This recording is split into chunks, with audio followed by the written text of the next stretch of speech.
Hi, my name is Matthew Herzberg, and this is the Myopia Mindset. For this episode, I'm asking the question, is myopia management worth it? And this is a question that keeps getting asked over and over and over again throughout the years, but the subtext keeps changing. The person who's asking it keeps changing. And for this episode, I've brought on none other than Paul Levine, Matthew Martin, and Dr. Cary Herzberg to help answer this question.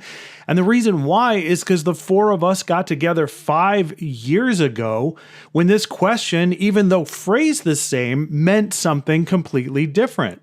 There's a load of information for you in the regular version for our paid supporters who went to myopiamindset.com or went to our Substack.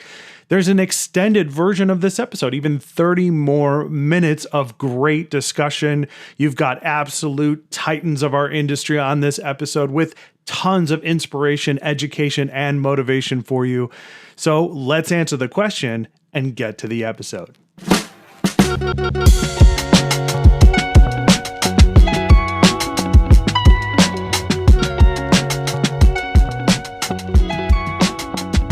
All right, on this edition of the podcast, you are in for a treat because I have three absolute legends on the podcast with me for this episode. And I would go into each one of their CVs, but that would take up this entire episode. So let me just put it like this. I've got three master orthokeratologists and myopia management specialists on the podcast with me. Each one of them have done extensive amounts of speaking on a variety of topics related to ortho-K and myopia management. Patients come from great distances just to see them for their ortho-K and myopia management treatment, and they have all given an obscene amount of their free time to be ambassadors for our industry. All three of them are past board members, fellows of the AAOMC as well. Cary and Paul are past presidents of the AAOMC. It is my pleasure to welcome Cary Herzberg, Matthew Martin, and Paul Levine to the program. Guys, thank you for joining me. Yeah, it's great to be here. Yeah. Wow. It's been 5 years, guys, since we gathered together last. It's wild. I am honored to be in such august company. I can't believe it's been 5 years since we did this last. Yeah. Wow. Yeah. And that's why I assembled this. When I considered doing a new podcast, the one episode that kept coming up for me is a revisit to this topic. So just to give you an idea, 5 years ago, the four of us recorded an episode, Is Myopia Control Worth It? I'll put a link to that episode in the show notes. And just for a frame of reference, it's one of the highest viewed, most listened to episodes out of that set. It's been one of the most talked about episodes that people have come up to me and personally referenced. I heard this episode of the podcast. This is what I think about it. And it fed that 2019 Vision by Design, which was the AAOMC's best meeting in San Antonio. Like it was epic. But, so much has changed in the last 5 years when it comes to ortho-K and myopia management. And so I wanted to revisit this topic. Is myopia management still worth it? And to kind of paint a picture, and then I'm going to throw it over to Paul first. I feel like one of our biggest obstacles back then was the fact that myopia management was this controversial topic. Should ODs be doing it? Do we have enough studies out? Can you prove to me that this is effective? Why is this worth my time? I feel like that's the fight back then.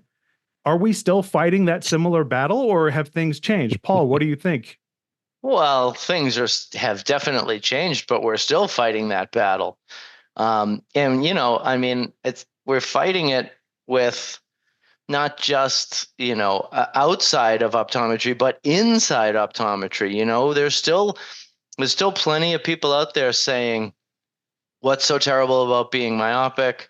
Why do we need to do this? And is it really something that I should, migrate my practice toward? But I'm definitely hearing that less. And I'm certainly hearing more and more people saying, I think I want to get into this myopia management thing. And to be honest with you, the biggest change that I've seen is in the actual patients, because they're now coming in and demanding these types of services. They're not. Sure, I still have plenty of patients that I have to describe it to and explain to them that we can do things a little bit differently now than we had in the past. But I have more and more people calling up and asking for the service. And so if you're not providing it, then, I mean, there's just a gigantic population of people that you're missing out on that that worship the things that you do and find it very important. And and it's really does feel like it's becoming standard of care. Do you agree with that, Matthew Martin? You're a regular mainstay at Vision by Design, especially in boot camp. So many people have learned from all three of you, but lately you are the guy at boot camp. So many lectures at last Vision by Design. I was super impressed. Does that line up with your evaluation? I think it's an interesting conversation because back in the day when we were the rebels, right? When Cary first approached me and when Paul and everybody, we were like the outsiders. And there's a part of me that really liked that. What I run into now is I run into a lot of people who say they're doing myopia management who aren't really doing myopia management, or everyone claims that that's doing something they're doing, but they're not actually doing it to the degree it needs to be done. They're not taking into consideration axial length. They're not taking into consideration a lot of things that I think need to be addressed. I love the fact that people have come into my office now and they're like, I want myopia management for my kid. I love that. Just this evening, or just this morning, I had a one-day ortho-K patient. This afternoon, I started a -7.5 patient in peripheral defocus contact lenses and low-dose atropine combination thing. We're running, myopia master, and we're running axial length measurements. I love that part of it. I think it's miraculous how far it's come, but I think it's also in some ways not as good as it once was. And I don't want to use the term good because it's probably not an appropriate term, because I think there's a lot of dilution of what myopia management truly is, on the level that Cary Herzberg and Paul Levine and I and so many of our colleagues are actually involved with. Does that make sense? Yeah, that makes a lot of sense. And that lines up with what I've seen over the last couple of years. I had a great education over the last couple of years, I was constantly in practices of people, ODs who are brand new to myopia management. I'm used to working with Cary Herzberg, Matthew Martin, Paul Levine, this elite tier of myopia management orthokeratologist specialists. So to see brand new docs struggle with their myopia management journey, what I noticed is that it was almost like ODs had become more reactive instead of proactive. In our episode from 5 years ago, we said, if you want to do myopia management, you got to be proactive. And I saw ODs becoming even more reactive. Like I was a clinical sales consultant with Johnson & Johnson selling the Ability lens I would install in practices. And I went all the way to Colorado and installed in a practice and then said, we were talking about what they wanted to do with myopia management. And the doctor, after I was done installing it, said, we don't really have many plans for doing it. We just want to be ready in case somebody comes in. And I was like, I came all the way here from Chicago. What are you talking about? Like, I didn't say that out loud, but that's what I was thinking. Cary is one of the pioneers of our industry. What do you think about that? Have we gotten more reactive? Like, what is your perspective? Well, you're talking to three people here who are immersed in it, and there's a big difference. You got to take this thing seriously, and very few people do. I think if you did take it seriously, you'd be doing that. Wouldn't be happening in the Colorado experience. I think you'd be actively looking for ways to apply this and finding patients that you could talk to. I mean, we learn a new procedure. We're doing something unique, new equipment, whatever comes in. We want to use that equipment. I mean, right. We want to make it work. We want to see how cool it is. Myopia is like that, but it's not. It's not user friendly. It's just.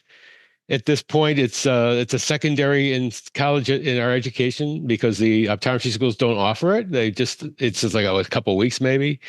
So I mean, until something changes where you actually see the schools of optometry actually teach this stuff like we think it ought to be taught, then you're going to have this thing where you have three guys here who are totally advocates, and then you have the rest of us, the rest of our colleagues who are, most of them aren't.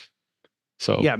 Matthew Martin, is that going to keep ortho-K in in that caliber that you had described earlier, I learned from Cary Herzberg the term like 80% of the cases will be done by 20% of the practitioners out there. Is that our future? Like, I don't want to be negative about it. I want ortho-K and myopia management to blow up. I want every OD who's interested in it to succeed in it.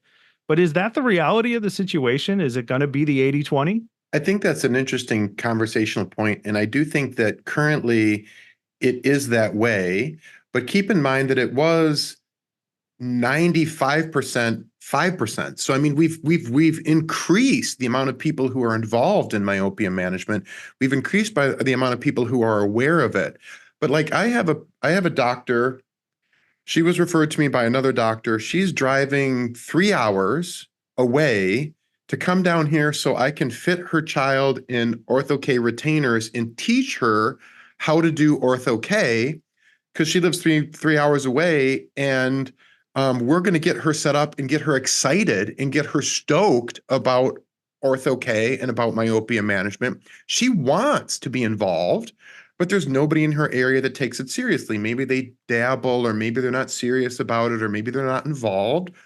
I think it's a matter of, and I'm preaching to the choir here. I think it's a matter of the doctors who are in it to win it, to try to encourage other people to do it, right? So I am here in the position I am in a fantastic practice I could afford to build in sometimes difficult economic times, because of Cary Herzberg, and because of Paul Levine, and because of the people that pulled me aside in an elevator in Ontario and said, buy some fit sets and start fitting people. And, I've talked about this before, and it's so true. We need to be sharing that excitement, that passion with others so that we can get other people involved. But the doctors have to be receptive to that, right?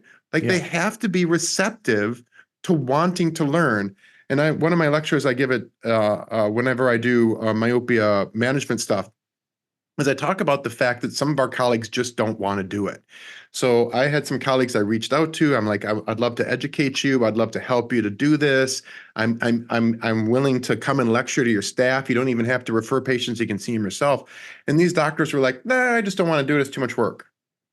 Right. So I think the 80-20 thing is way better than the 95-5 thing that was happening before, but it's definitely not as far along as it needs to be. And stop me if I'm wrong, Cary and Paul, but do you feel that way as well?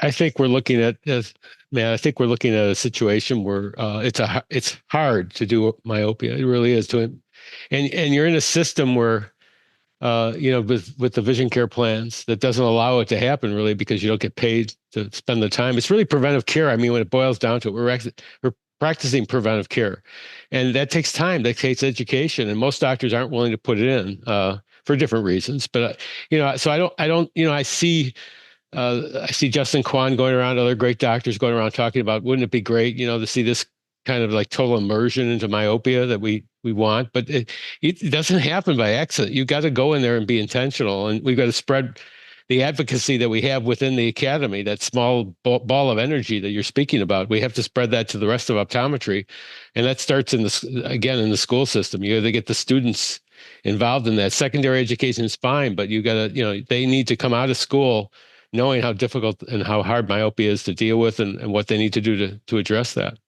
So, Paul, does that line up with your line of thinking as well? It does. I do have I have the luxury of having fourth-year students that rotate through my office, and the bad news is they come in with very little to no experience in managing myopia the way that we talk about managing myopia.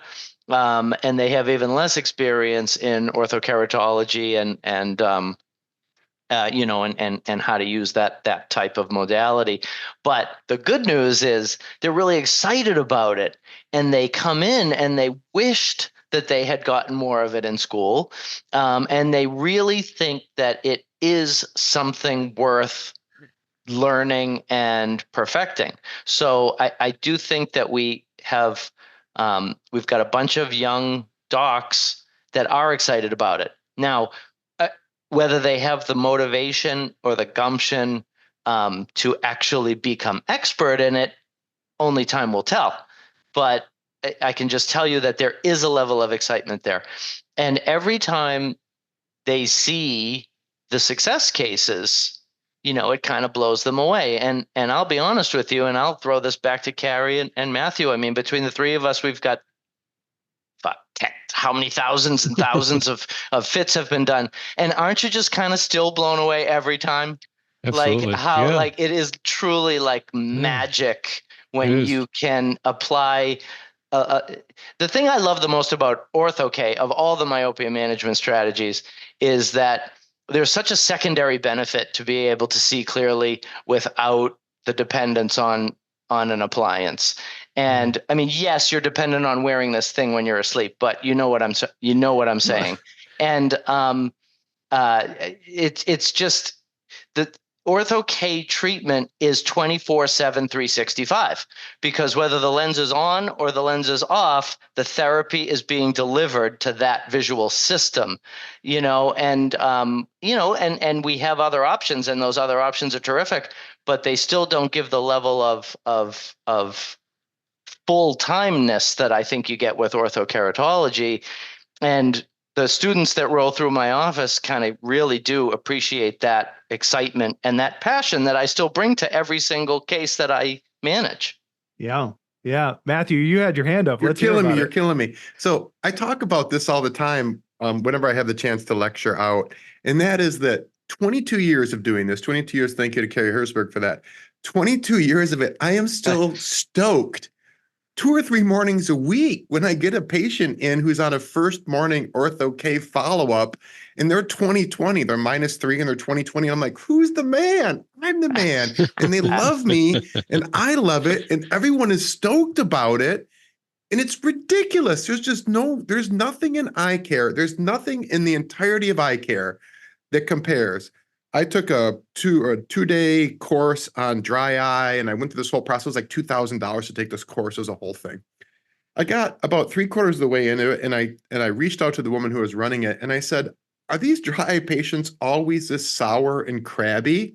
And she's like, "That's the nature of dry eye patients." And I'm like, she's like, "Think of how much good you can do them." And I'm like, I'm just not ever going to do dry eye, because if I can do Ortho-K and the kids come in and they love me and the parents love me and they walk out thinking I'm like the best dude ever and I feel good, like I cannot conceive of why every doctor on the planet doesn't want to do this. This is the coolest thing there is. Yeah, we want to win at this, and who wants to, I mean, I love geriatric patients to death, but they never change. Sure. You're in a sinking ship there, and you're trying to prop something up, and they don't even listen. It's like you're expending your breath for nothing. And here we have these kids that come into our office all the time, right? And that you change their lives. You can meaningfully make a difference in a young person's life, and you can't do that anywhere else. I mean, I chose a long time ago to, this path for that, for many reasons like that. And Paul, don't you agree? Like, are you still stoked every first morning? Every time. I mean, I had one last week that was, a -4 or -5. I can't remember exact, but I told them, I expect you to be about 50 to 60% better, when I see you tomorrow morning. And the kid was 20/20 in both eyes. Like, and it's just like, this is the greatest thing of all time. This is the most fun that I have being an eye doctor. It is the bee's knees. Yeah. Hey guys, I just got back from India. Okay, I was in India, and we had a conference there, an optometry conference. I had doctors coming to me by the droves that I talked in 2018 in Mumbai, and they came back to tell me what a difference that made in their lives. So it isn't just impacting our patients. I don't mean the word just, but it's impacting this entire industry, as you're explaining, Paul, with those young doctors that come in, and look at your practice and what you're doing. You're changing lives with the doctors themselves. Their path is different, right? What else, what better way than this? I mean, yeah, we don't have that many of us around, but I mean, what we do impact is huge. Right. And Cary, you spoke about this 5 years ago on the podcast we did together about the immediacy in other parts of the world because of their populations, ethnicity, all these other ground factors. Zero, guys, ground zero, India. Yeah. Why don't we have the immediacy yet in Ortho-K in the United States? Like, it's, Why? Where is that? Like, why hasn't it shown up in the last 5 years? We talk about the incidence of course, in the Asia, it's approaching some countries. South Korea is 98% incidence of myopia. We don't have it there at this point in the US, but it's growing so dramatically. The immediacy, you're exactly right, Matt. The immediacy is not there. It just isn't caught, on to where it needs to be. And, that's where, how do you do that? Again, I think it starts with, you've got to educate these doctors coming out of school. They've got to have a thorough background of this stuff. This is probably one of the most important things we can talk about with our students, of optometry. Yeah. And I hate to be the bearer of more bad news. I hope that's not my role on this podcast moving forward. But, in my time in industry, like I was at a doctor's practice where, man, he was lucky if he had 15 minutes with a patient. Like, he was scared. He looked like if somebody could jump around the corner and throw a patient at him. They had his schedule stacked, and I couldn't believe he was trying to attempt to do Ortho K. And that's one of my biggest fears, as we see private equity move into this space. I mean, I know it's not maybe it's not fair to generalize in that case, but are we seeing more restriction? And because I grew up with Ortho K and myopia management being the domain of the private practice, but with students, we talk about students learning this in school, but why, if they do or do not learn it, what does it matter if they come out of school with so much debt that they can't invest in their own future and then buy a private, go into private practice? Cary, what do you think? Yeah, it's a challenge. I mean, we put ourselves in this position, and you could see this coming for many, many years, where these young people, they're not getting reimbursed for their skills, and they're in huge debt issues coming out of school, so that they are forced into the system, and it actually will affect long range optometry and its future growth, because you won't have the bright young minds going into this field because they can't see it. So that it's a threat. It's a threat to all of what we cherish as optometrists. On the other side of the coin, however, and the myopia thing, the specialty of myopia care, which I think is going to still be specialty care for us, is a promise that they can actually fulfill, because it really separates them. It gives them freedom from these vision care plans, because it's private care patients. It's the concierge care, basically. These patients are paying out of pocket. They're actually paying to be in the office to see the doctor, instead of the reverse, which happens, which is basically they go to the doctor because they take their insurance, right? Mm-hmm. So actually going there, like the old days, like my dad used to practice, they came to see him. So it does offer some hope for the future, despite all this, these gloom and doom, with the way things have been running with our profession. We really haven't handled this thing well as a profession. We've not, we've allowed ourselves to be manipulated. We've given away our services. We allow these vision care plans to live in our office rent free. What better way to, that's a great deal, Yeah. And our staff works for them too. So we're it's crazy.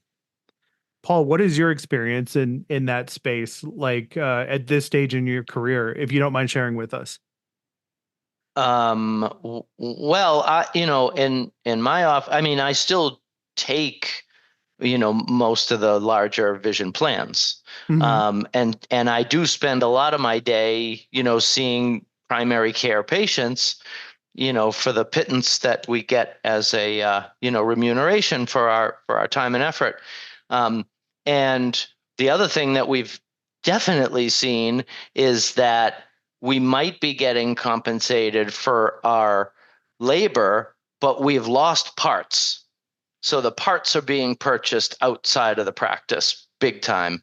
When I'm talking about traditional contact lenses, I'm talking about, spectacle sales. I mean, you can see across the board that those numbers are down inside the practices. But the myopia patients come in and they happily pay to be there. They understand that this is something outside of what is given to them. The biggest problem I have with vision plans is that it's created this culture of I can't. Mm-hmm. So, you're going to get new glasses this year? No, I can't, because I'm not eligible until next year. You want to come in for an appointment because you're having a problem? No, I can't, because it's not covered. You just have to pay. Well, you don't have to have that conversation with people that come in for specialty care. And even though I do accept vision plans, there's not a day that goes by that I don't have private pay patients come in, because just like Cary said, they're coming to see me. They're not going to where they have to go. So Right. this have to and can't, these are words that need to somehow become eliminated. And I think one of the ways to do that is to differentiate yourself. And my partner, John Abundanza, who some of you on the call will know of his name. He's a behavioral optometrist, vision therapy guru.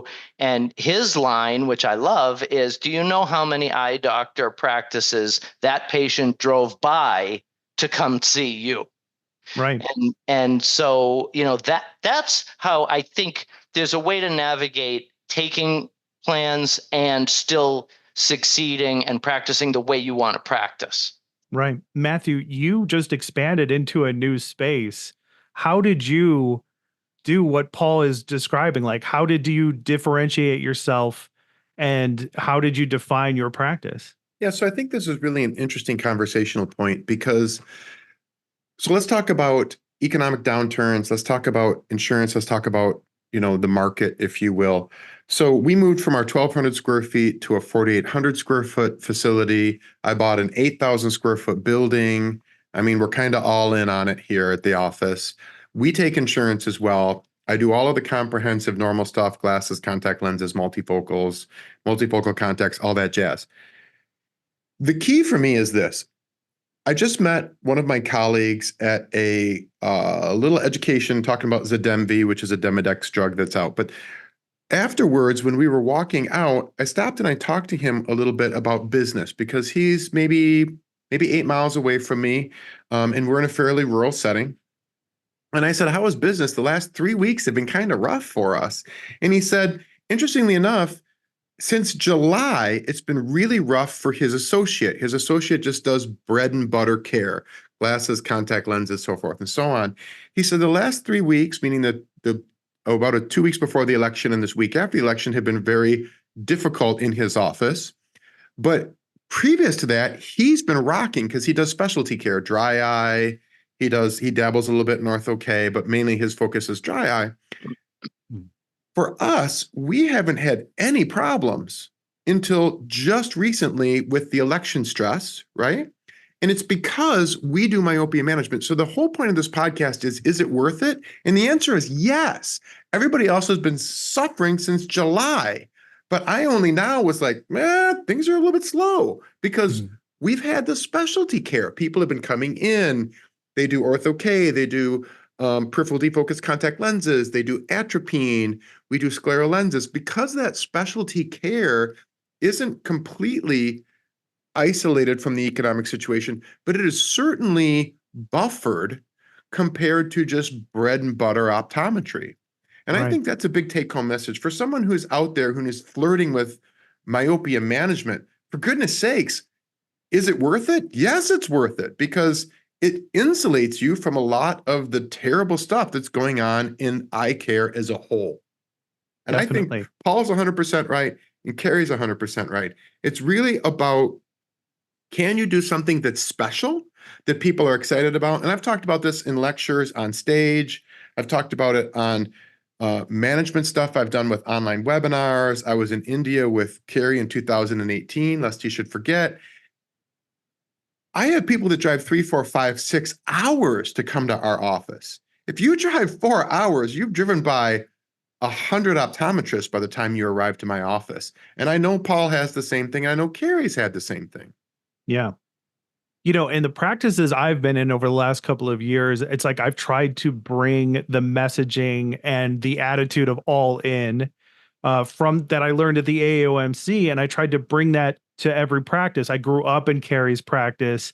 I got to see firsthand how this works. I know what works, and yet I still had a huge challenge trying to teach these ODs like, here, look, I know this works. I've seen it work. Here's what you do. And it's like, they wouldn't bring it up. They wouldn't even talk about it, right? They, wouldn't position themselves to have enough time to serve a myopia management practice. They weren't their staff was not on board of it. I don't even know if they even talked to their staff about it. It was like all these things that just hadn't been done. Cary, as one of the pioneers, what did you do to make your practice special? I grew up in it. What did you do? How did you cross that hump? Go from just being, like we dropped insurance. I remember when we first implemented Ortho-K. So what did you do back then? It was recruited patients. Basically, it was just told the story of why they, the compelling story about Ortho-K and myopia management. And the cool stuff about back then was the fact that, I mean, it wasn't cool, but it was the fact that you think that there's few people doing it now. Well, back in the day, in the 1990s, there were even less. So when you had that message for patients, and a lot of them were Chinese and Indian, they really gravitated to us because we offered them some hope for no parent wants to see their child's eyes getting worse. I mean, if you just have to tell the story properly. I think the guys will agree with this. And so if you phrase it and put it properly, they're going to be all on board. I mean, this thing, it isn't the kind of hard thing that people make it out to be, but you got to tell the story. And that takes time. And the patient has to get to know you and other things. So it takes an effort to educate. But once that story's told, it's very, they come in droves, actually, to see you. Yeah, for sure. And Paul, surely you must have just instantly been killing it in Ortho-K, right? Your first time out? Absolutely. Yeah, of course. Nothing bad ever happened or went wrong or was frustrating. Like, what was it like for you? I mean, it's like Nike, right? Just do it. Yeah. I mean, you once you make the decision to go, you gotta go. And don't be afraid, and know that you, as a trained optometrist, are uniquely qualified to provide these services. And the only thing that's holding you back is your confidence to do it. And once you kind of make that decision, like, I'm just going to do this, you go, and guess what? Your first patient does not need to know that they're your first patient. They just don't. And it took me a while, I dabbled. I did. Mm-hmm. I was a dabbler until I actually saw Nick Despotidis give a presentation at the GSLS. And this was many, many, many years ago. And he basically waved his finger at the audience and he said, "Don't dabble." And I took that to heart. I went back to my office the next week and I was like, all right, I'm in it to win it. And yeah, sure, it's hard. And guess what? It's challenging in the beginning because you really don't know what you're doing, except that you do, you just don't realize it. And every experience is a learning experience. And, but again, at the end of the day, you can do this. You have the skills, buy the equipment, have the lenses in your practice that you want to try to fit, and just go for it. Yeah, good things will happen. You had said, you feel like you don't know what you're doing, but you do. Like I've talked to docs and said, you have to position yourself as the expert. And they're like, but I'm not an expert. I'm just figuring this out as I go. So how expand on that real quick? Like how is it that they know, even though they think they don't know? Because we know anatomy, we know physiology, we know how the eyeball works. We have to learn how, if we're talking about Ortho-K, we have to learn how reverse geometry lenses work. And once you get that, grasp that, understanding of how to manipulate those lenses, then it falls into place. And like I said, every single time you do a fit and every single time you have success, you learn from it. Every single time you have a failure, you better learn from it. And my favorite thing to say is, the smart person learns from their mistakes, but the really smart person learns from other people's mistakes. And so that's why when you surround yourself with other professionals that are good at this, guess what? It's gonna increase the rate with which you are proficient by hanging out with colleagues that know what the heck they're doing. Because one thing about people that do myopia management is that we love to share. And I Mhm. think that's what Matthew was saying before when he kind of liked being the 5%. He liked being that small little segment of expert. I think that number is growing, but we're still a small percent. And so when you surround yourself with these experts, that's how things really change. And that's where something like Vision by Design and the AAOMC is just so vital for anybody that even has a remote interest in incorporating this into their practice, because we just love to share. Maybe we love to gloat. I don't know. Maybe. Let me show you this case I did. Oh, check Yeah. this out. You won't believe this. But at the end of the day, it's just, that camaraderie, I just think is so important. And every case, every fit that you do it's good for the patient, it's good for you, and it's good for the profession of optometry. Right. Every single one. Matthew, I know that you learned by surrounding yourself with the kind of people that Paul is talking about. It started in an elevator. Like how like talk about your experience. Like how did that get you in the right frame of mind? Yeah, so there's a couple things to think about here. The first thing I want to do is take a second. I'm going to grab my camera. I'm going to show Cary Herzberg the top of the little bar that my staff bought me. This is actually a bar in my office. Cary, do you see what's sitting there? Yeah. That's Yeah, I like do. 14 different fit sets. Yeah. Because Cary Herzberg said to me in an elevator one time, buy yourself a fit set and start fitting patients. Just get a fit set and go. And I was like, okay. So I did it. Now, do I do wave? Do I design my own lenses? Yes, I do. Do I order from places? Yes, I do. But I still have fit sets sitting there because it reminds me that every patient is a candidate. And it reminds me that sometimes a person's a minus 150, 43 and a half diopter spherical patient who I can fit out of my fit set for next to nothing, and they're going to be ridiculously happy. I'm going to have a great profit margin, and everyone is where they need to be. So I just wanted to point that out because I think that's absolutely hilarious. You talk about learning your lesson. 22 years ago, I learned my lesson. Cary's like, oh God, how many times are going to hear this? But it's true. It's so ridiculously true. To this day, I get lenses out of that fit set and I put them on people and I'm like, close your eyes for 20 minutes. I take them off and the patient sees well and everybody's happy. And so part of your question is, learning from people. And I think Paul really stated this.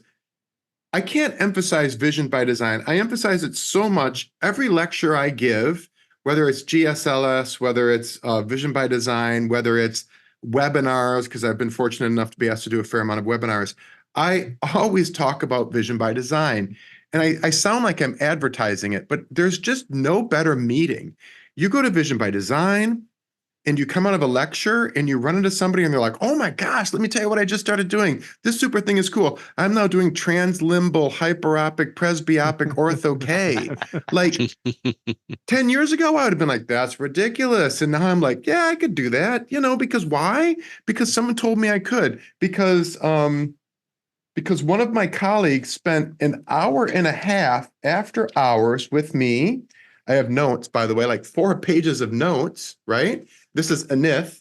And Anith spent 2.5 hours with me after work designing translimbal ortho K lenses for a patient because he was stoked about the fact that I might start doing it. Like, what other specialty in eye care, or really what other specialty in any of healthcare, do you run across people who are like, oh my gosh, this is so cool. I'm so excited. We're going to do this. And I want you to be successful. And I want you to make money. And I want to share my secrets. Right. Nobody else does that. Nobody in healthcare does that. Nobody in eye care does that, except for the myopia management people, because we are stoked about what we do.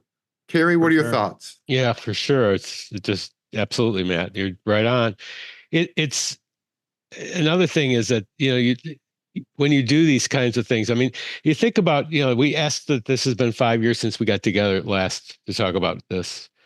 And you think about what's happened in the last 5 years, right, with COVID, which has been a disaster. And unfortunately, in many practices, with COVID, the bad habits that kids have and the lost years that they have, without myopia management, my God, prescriptions rose dramatically higher because they were spending so much time on computer screens and doing all the wrong things. So our patient base, you guys can chime in on this thing, was very stable. Actually, we didn't lose that much ground because we saw, we kept up with it, and the patients were doing the retainers and the myopia management procedures. So it's those, you get verification all the time in life about different things that you're doing, whether it's your colleagues that you're doing it with, or the patients that you see every day, or the people you happen to meet along the way on the road of life here. But it always comes down to the fact is that, I'm proud of what I do. I love what I do. You talk about burnout. I mean, I talk to doctors half my age, and they're burned out because they're on a vision care plan program and they're seeing patients every 10 minutes, and they're and here I am in my late 70s now, still traveling around the world, still talking with you guys, still seeing patients, practice I'm with now. And what do I get with these patients? I get hugs all the time.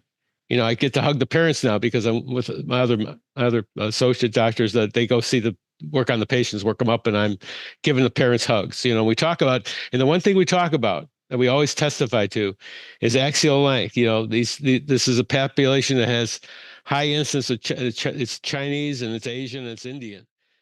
All right, that's it for this regular version of this episode of the Myopia Mindset. The discussion actually does go on for another 30 minutes with Paul Levine, Matthew Martin, and Cary Herzberg. That's on the extended version of the episode. You can find a link to that in the description below, and that'll take you to our Substack. You can also go to our website at myopiamindset.com and click on the subscriber button. That'll give you the opportunity to become a paid supporter, and if you would support the Myopia Mindset, you get access to the extended version of every episode. In addition, you also get an exclusive bonus episode of the podcast. And the bonus episode for this month will be an episode that's called Risking It All for Myopia Management. And because I grew up in Cary's practice, I was there through a lot of the difficult moments that we endured on our way to success with myopia management. And one of those things was dropping insurance. And Cary has a lot of detail to go into about what that was like and how that affected the practice and what that means for modern optometry at large. So if you would, support the podcast, $12 a month, which basically comes out to the price of a cup of coffee each and every week. So if you would buy me a cup of coffee to have on amazing guests and nerd out about myopia management, then please consider becoming a paid supporter of the podcast. Thank you so much, and I'll see you at the next one.